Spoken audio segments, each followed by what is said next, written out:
नमस्कार दोस्तों, stock market studies में फिर से एक बार आपको बहुत-बहुत स्वागत है।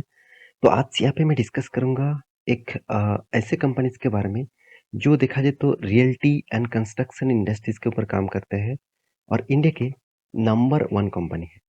जितने सारे इसका कॉम्पिटिटर है, वो इस कंपनी को आज तक टक्कर नहीं दे पाया कि इसका मार्केट कैप बहुत ज़्यादा है और साथ ही साथ जितने सारे कॉम्पिटिटर हैं और वो कोशिश तो कर रहा है इस कंपनी के साथ टक्कर देने के लिए।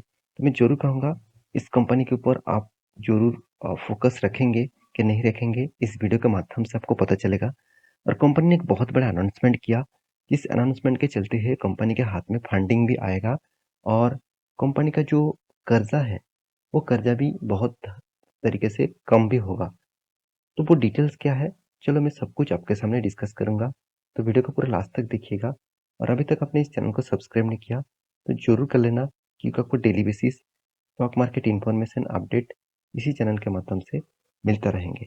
तो चलो देख लेते हैं आज के स्टॉक के डिटेल्स के बारे में। तो कंपनी का नाम क्या है? कंपनी का नाम है डीएलएफ।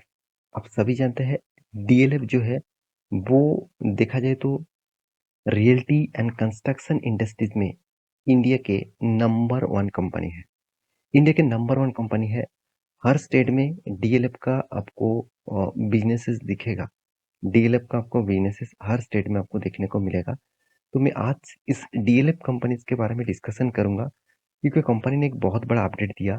क्या इस अपडेट के चलते हुए कंपनी में फिर से ग्रोथ पोटेंशियल बढ़ेगा? क्या वही जगह पे वो खड़ा रहेंगे? तो चलो सब कुछ मैं यहाँ पे डिस्कशन करने वाला हूँ। तो सबसे पहले मैं न्यूज़ के ऊपर चले आता हूँ। न्यूज़ कौन सा चैनल के ऊपर आया है? माइंड। आप सभी जानते हैं दिग्गज वेबसाइट माइंड के ऊपर इस न्यूज़ को पब्लिश किया। तो पूरा क्रेडिट मैं इस साइट को दूँगा। तो यहाँ पे बातचीत क्या हो रहा है आप देख सकते हैं। डीएलएफ 2 रीपे कितना 5,000 करोड़ वो रीपे करने वाले हैं और वो भी किसके माध्यम से? आप देख सकते हैं एनसीडीएस और 500 करोड़। अभी बहुत सारे लोग बोलेंगे सर एनसीडीएस क्या होते हैं? एनसीडीएस का मतलब होते हैं नॉन कन्वर्टेबल डिबेंचर्स।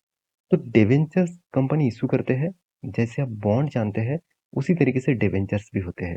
तो बॉन्ड इशू कर किया जाता है मार्केट से पैसा उठाने के लिए, डिबेंचर्स भी इशू किया जाता है मार्केट से पैसा उठाने के लिए। तो अराउंड अराउंड एनसीडीएस के माध्यम से नॉन कन्वर्टेबल डिबेंचर्स, तो इसके माध्यम से आप सॉरी कंपनी कितना पैसा उठाने वाला है मार्केट से? 500 करोड़ के आसपास। तो 500 करोड़ के आसपास यहाँ पे वो नॉन कन्वर्टेबल डिबेंचर्स के माध्यम से उठाएगा और इस 500 करोड़ से 5,000 रुपया मतलब 5,000 वो यहाँ पे रीपे करेंगे। तो चलो मैं यहाँ पे डिटेल्स में आपको समझा देता हूँ। आप देख सकते हैं realistic developer company DLF on Thursday के दिन said that the company has, यहाँ पे देखिए यहाँ पे देख सकते हैं exercise the options to repay the non convertible debentures. मतलब जो नॉन कन्वर्टेबल डिवेंचर्स होते हैं उसको रीपे करने वाला है, वो भी 500 करोड़ के माध्यम से according to the regulatory filing. मतलब देखिए कोई भी चीज करने से पहले कोई भी कंपनीज को सेबी के पास और एनएससी और बीएससी इस दोनों के पास उसको फाइलिंग जमा करना पड़ता है और उस फाइलिंग के माध्यम से ही डेटा बाहर रिपोर्ट के माध्यम से आते हैं। तो यहाँ पे क्या बताया जा रहा है और भी देखिए।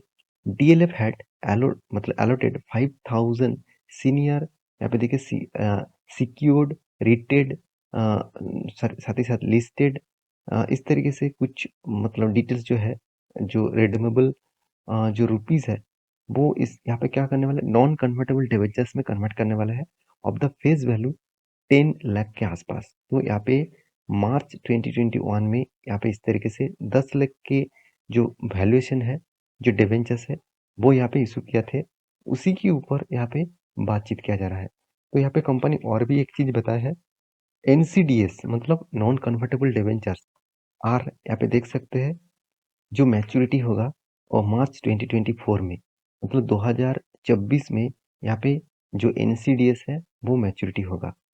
But the company has apparently exercised the option to repay the NCDs 1 year ahead of the schedule और annual interest rate जो डेट है 25 मार्च 2023।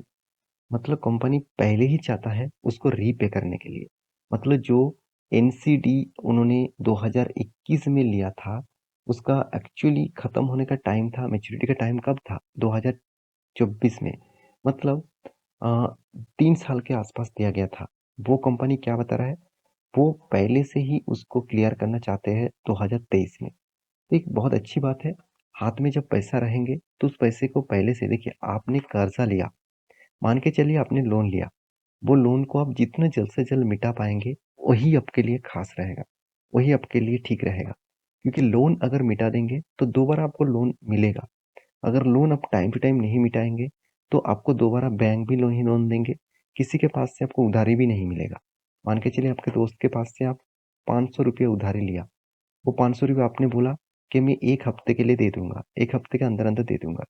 अगर 1 हफ्ते के 1 दिन भी चला गया ना, मतलब 8 दिन भी हो गया ना, तो दोबारा आपका दोस्त मतलब पैसा देने के लिए सोचेंगे। अगर 1 हफ्ते 7 दिन के अंदर अंदर मान के चलिए आपने 5 दिनों में दे दिया, तो आपका दोस्त कहेंगे कि नहीं, मेरे दोस्त को जो पैसे दिया था वो टाइम से पहले ही लौटा दिया, तो दोबारा आप जब फिर से पैसा मांगने के लिए जाएंगे तो वो आपको पैसा देगा। तो इस तरीके से चलता रहता है सिचुएशन। तो मेरे हिसाब से डीएलएफ ने भी इस तरीके से कुछ सिनेरियो जरूर यहाँ पे सोचे होंगे, तो इसीलिए वो रीपे करने वाले हैं पहले से ही। तो इस न्यूज के चलते हुए स्टॉक के ऊपर थोड़ा सा यहाँ पे मोमेंटम देखने को मिला, थोड़ा सा अपसाइड देखने को मिला। फिर भी इस कंपनी के चार्ट पैटर्न में लॉन्ग टर्म के लिए दिखा दूं तो कंपनी का हालत एकदम खराब है। आप मुझे बहुत बार कमेंट भी कर चुके हैं, सर क्या डीएलएफ का शेयर आपके पास है? बिल्कुल मेरे पास नहीं है, क्योंकि मैं इस तरीके से गिरावट का शेयर में कभी भी निवेश नहीं करता।